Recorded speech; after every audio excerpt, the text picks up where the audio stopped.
Under 2 minutes, Germany. Alley-oop. Ang ganda naman nun, Dennis Schroeder. Ayan. Ants. Pass to Booker. To Davis. Davis finds Lolo Bron. Splash! 3 points. Galing naman, Lolo Bron. Hindi pa tumatanda ang Lolo Bron natin. Schroeder. Diskarte ang Team Germany. Pass. 3 points. Wala. Rebound ulit nila. Grabe naman yun. Ayun, no? Buti na lang, Mintes.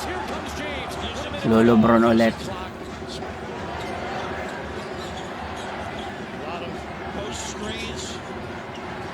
Lolo Bron. Nilagay na ang bola sa kanyang mga balikat. Lolo Bron! Kain! Grabe, Lolo Bron.